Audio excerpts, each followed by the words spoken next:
Howdy folks, Charlie here from Christmas on Crestline. Thanks for tuning in, and thanks for tuning in to a prop build episode.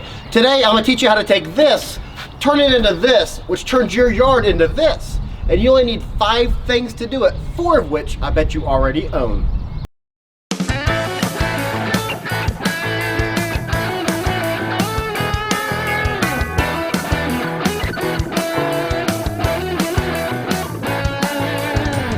One very cool byproduct of this COVID-19 coronavirus pandemic that we're all going through right now is people have started to turn back on or put back up their Christmas lights. I wanted to get in on that, but it is springtime, so I have to kind of be logical about how I do things. I wanted something lightweight, something I can easily move and that is portable, so I still can mow around my yard, still mow it, still weeding it, do all the spring things I need to do, and have easy access to that. So I thought about my giant Christmas orbs. Because Easter's right around the corner, they're now going to double up as Easter eggs, which gives me a reason to, I bought years ago these pink mini lights on a whim. They were on sale, so I bought them. Have never had a reason to even open the box. Easter's all about pastel color, so today I'm going to make myself a giant Easter egg slash Christmas orb slash Christmas ball. The first thing you need is your chicken wire. I buy these in 50-foot rolls, and they're 4 feet wide by 50 feet. And I bought this for $35 at my local hardware store. So that's the first thing you need. Second thing you need is you want to measure it out. So you're going to need a tape measure. You always want your orbs to be twice as long as they are wide. That gives you the best chance to make a good cylinder. You're going to need some gloves. You are messing with chicken wire. It is going to stick you a little bit. You're going to need some wire cutters, and of course you're going to need lights.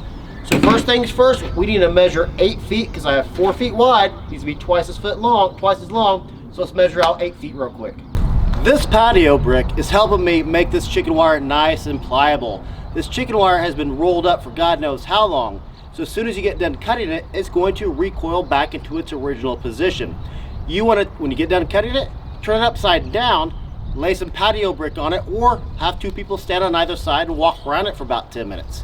If you have patio brick, put the patio brick on top of it, come back 10 minutes later, and it should be right as rain. All right, the next step is to make this into a nice cylinder. Easiest way to do that is take these nice cuts that we made and now have exposed, and we're going to tie those together.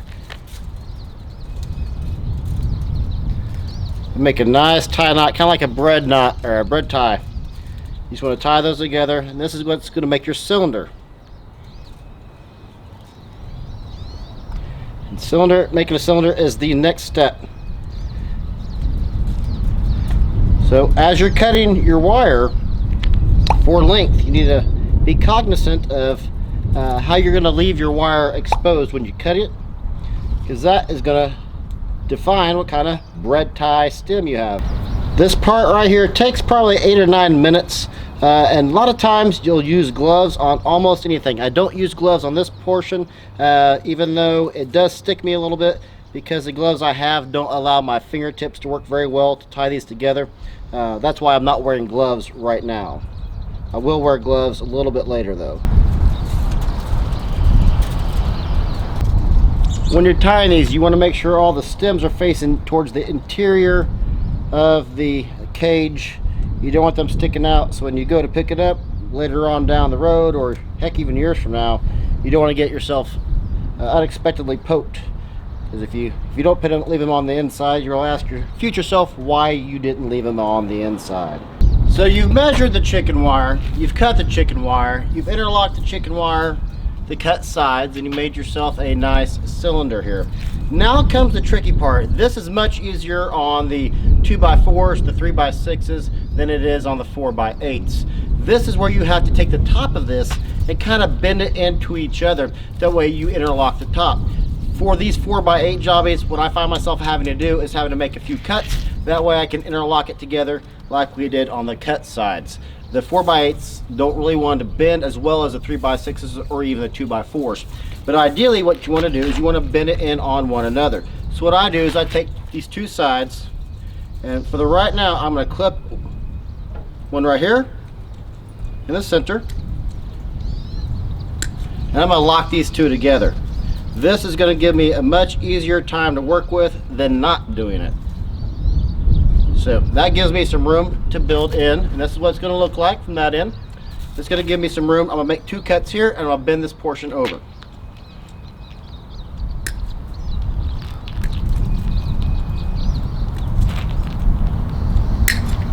Boom. Take that, fold it in a little bit more, and you want to go down about 6 inches down and bring that in over. And the best thing about this is if you do screw up, it's just pliable chicken wire. You can start back over, and trust me, it's going to take you to make a few of these before you get the trick of it.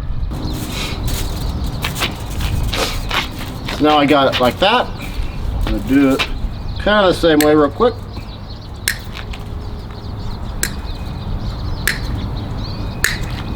This is all about it working well for you, not necessarily you working well for it.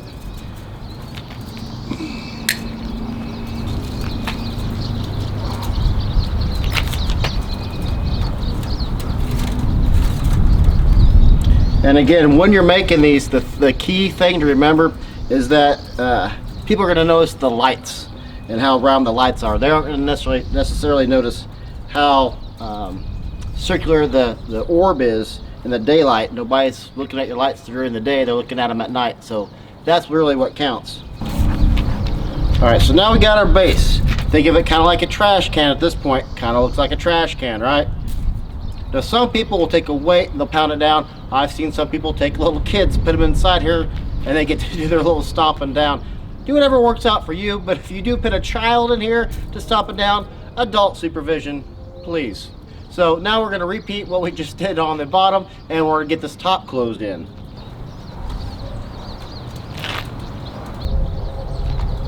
Alright, so we're going to make our last cut in here. Or last bend rather. We now have our basis of our orb. We've measured it, we've cut it, we've tied it together, we've bent it in upon itself. And this is where it's time to shape this to make it as cylinder looking as possible, or as much of an orb or sphere as possible.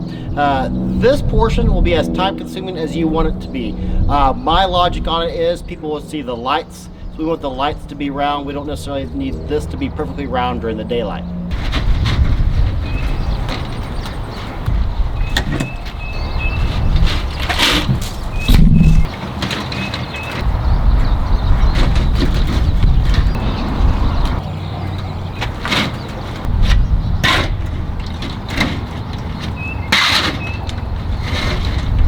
This is the shape I've decided to stop at. The thing to remember, when you put on Christmas lights, it's going to help shape your sphere as well. It's going to be like it's giving it a nice Christmas hug. It's also going to add weight. The first time I made these, I put 2,000 lights on these things and it just crushed the chicken wire. Didn't expect that, didn't think of that until afterwards. So make sure you don't put too many lights on these. I recommend starting out with 600 lights total and going up from there as needed. 600 lights gives off a huge glow off of these. And at the end of this video, I'll put some night video up so you can see what these things are going to look like tonight when we get these all done. Now it's time to put on the lights. Make sure you test your lights before you put them in. You want your male end to be exposed, so I'm going to serpentine this in, one in. Make sure it goes in at least one light bulb in, and then it comes right back out.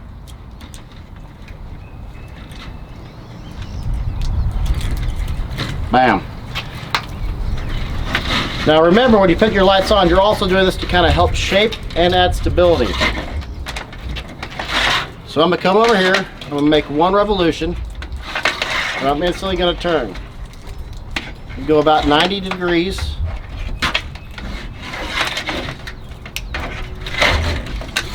Come back over here. Boom, we're back here at the top again. Alright. Okay, and I'm going to go and split this right here. Time for a new one. I am testing these all off the camera, so they are getting tested. Make sure you test your lights before you put them on. When you string it, you want to make sure you have it tight. You don't want too many gaps in it. And as you go through, you can kind of stick it inside the chicken wire. It helps kind of give it a little bit more stability as well. One thing Christmas lights love to do is they love to get caught on things. So you want to get complete coverage over the majority of the places you're going to go on your chicken wire. But don't go so overboard as that you crush it with the weight of too many lights.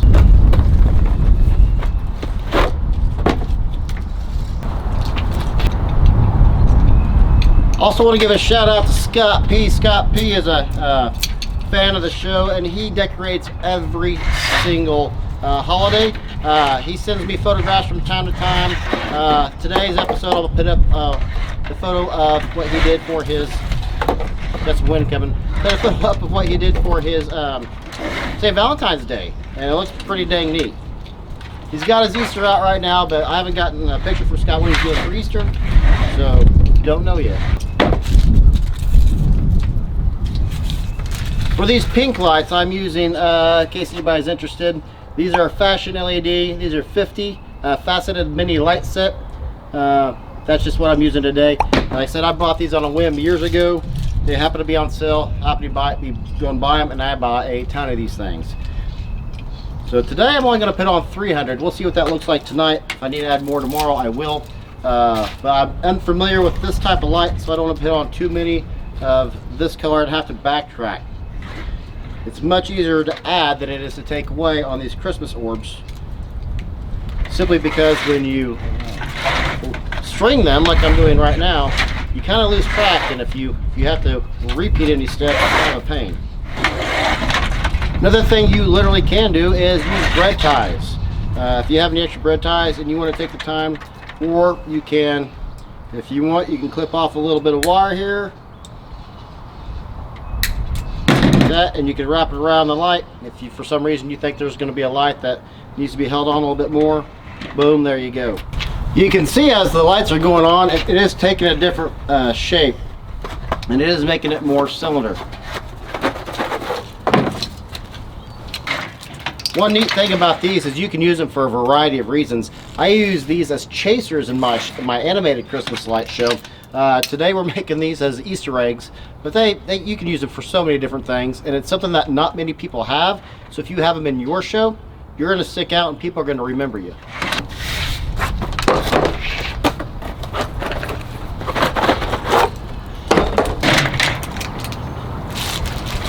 I'm a huge fan of doing stuff now that will save myself time later, which is why I use brightly colored and uniquely colored duct tape. That's going to mark where my power needs to go and where I stopped at. I only have 300 lights on here, so when I put this out tonight, it may not be bright enough. I may want to add more. So now I know where I need to add more lights at. I can go right to it, instantly know where it's at. But how in the world here in Kansas with all of our wind do I keep these from rolling? Let me show you how I mount these in the yard real quick.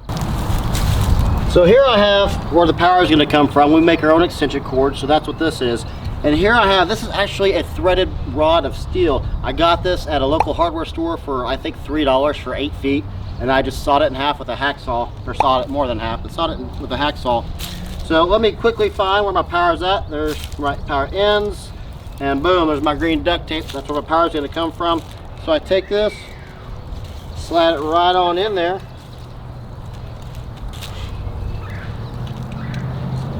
Now when the timer goes on, it's going to have power.